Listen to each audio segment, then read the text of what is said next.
ایک بزرگ گزرے ہیں حضرت ابو بکر شبلی، ان کا اولیاء کاملین کے اندر بہت بڑا مقام ہے۔ حضرت ابو بکر شبلی رضی اللہ تعالیٰ عنہ آپ بہت بڑی عظمت کے حامل بزرگ ہیں۔ آپ فرماتے ہیں، آپ کے حوالے سے روایات کے اندر آتا ہے حضرت ابو بکر شبلی کا یہ مقام ہے کہ ابو بکر بن مجاہد سے ملنے کے لیے شبلی ان کی مسجد میں داخل ہوئے تو حضرت ابو بکر بن مجاہد جو تھے وہ ابو بکر شبلی جب ان سے ملنے کے لیے آئے نا تو ان کے استقبال کے لیے اٹھ کر کھڑے ہو گئے۔ کوئی عزت والا بندہ ہے نا، کوئی بڑے مقام والا، بڑے مرتبے والا، تو جو پہلے بندہ بیٹھا ہوتا ہے وہ اس کی عزت کے لیے کھڑا ہوتا ہے، اس کو کھڑے ہو کر گلے لگاتا ہے، ملتا ہے۔ ابو بکر بن مجاہد سے جب حضرت ابو بکر بن شبلی ملنے کے لیے آئے نا، حضرت ابو بکر شبلی ملنے کے لیے آئے تو ابو بکر شبلی جب داخل ہوئے تو حضرت ابو بکر بن مجاہد المقری آپ کھڑے ہو گئے، کھڑے ہو کر ان کا استقبال کیا، ان کو گلے لگایا، ان سے ملاقات کی۔ ان کے جو دوست تھے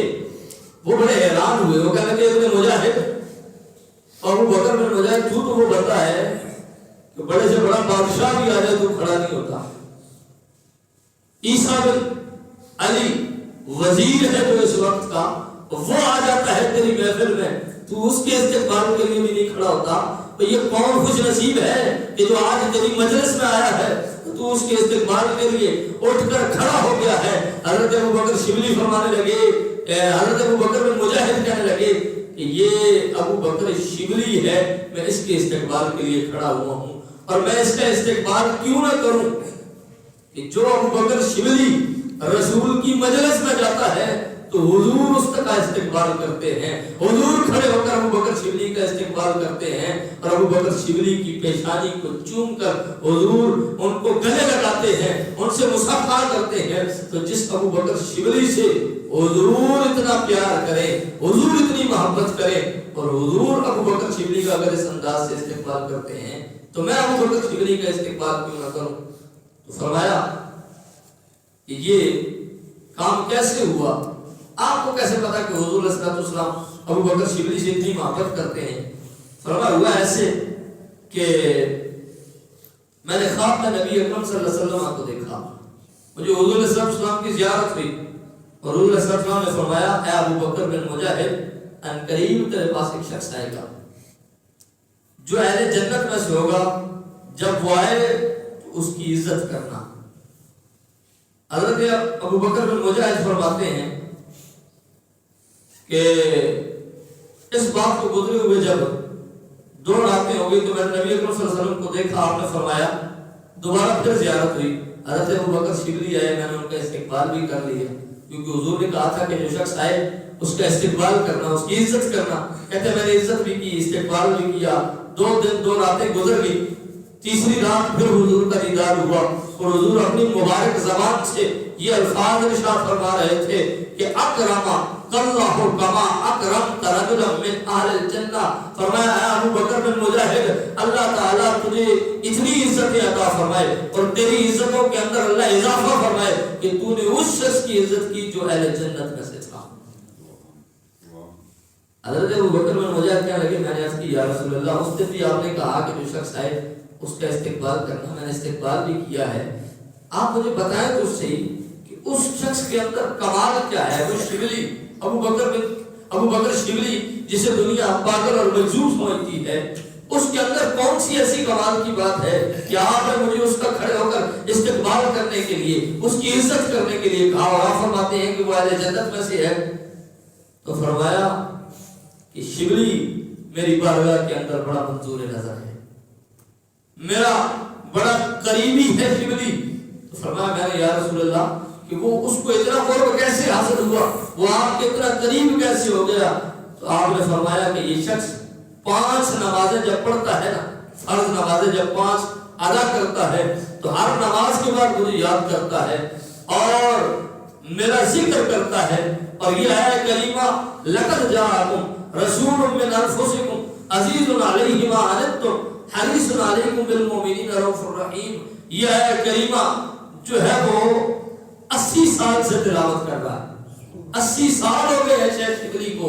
یہ آیت جب بھی فرض نماز پڑھتا ہے یہ آیت کریمہ اس کا ورد کرتا ہے، یہ مجھ پر آیت کریمہ جو ہے وہ اس آیت کریمہ کو پڑھتا ہے اور میرا ذکر کرتا ہے، مجھ پر درود و سلام پڑھتا ہے۔ تو فرمایا اس کی یہ عزت اس وجہ سے ہے کہ یہ فرض نماز کے بعد یہ آیت کریمہ پڑھتا ہے۔ تو اس کی عزت والا شخص، اتنے مرتبے اور مقام والا شخص کہ جو حضور کی بارگاہ کا منظور نظر ہے، جسے دنیا شیخ شبلی کہتی ہے۔ حضرت شیخ شبلی فرماتے ہیں میرا ایک پڑوسی تھا، اس پڑوسی کا وصال ہو گیا۔ کہتے میں نے اسے خواب کے اندر دیکھا، اس سے پوچھا کہ اللہ تعالیٰ نے تیرے ساتھ کیا معاملہ کیا ہے، تو بتا کہ تیرے کیا معاملات ہیں۔ اس نے کہا شبلی میں بڑے ہولناک مناظر سے گزرا ہوں اور مجھ پر ایک ایسا سوال کر دیا گیا کہ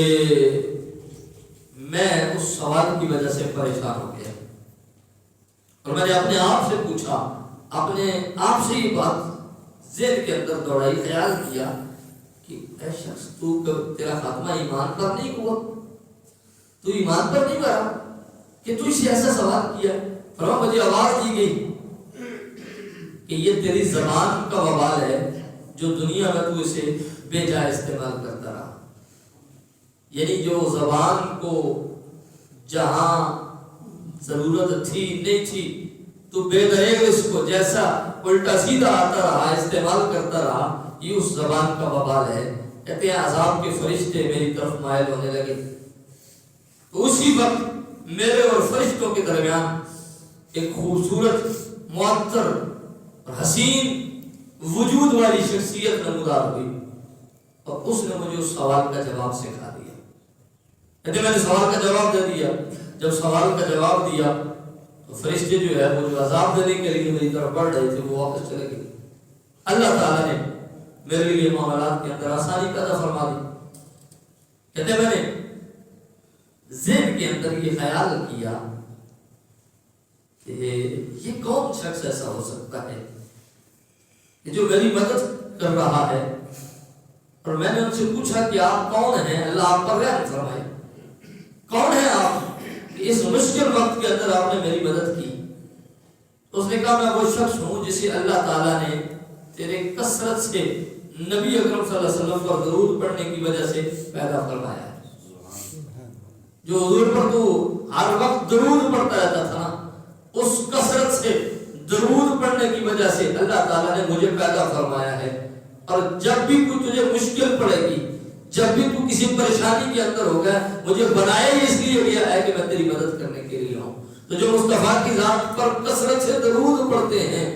وہ مصطفیٰ پر پڑھا گیا درود ان کی قبر کے اندر بھی مدد کرتا ہے، ان کی میدان محشر کے اندر بھی مدد کرے گا، اور دنیا کے اندر بھی اگر مشکل میں ہو تو وہ درود ان کی دنیا کے اندر بھی مدد کرتا ہے۔ تو جس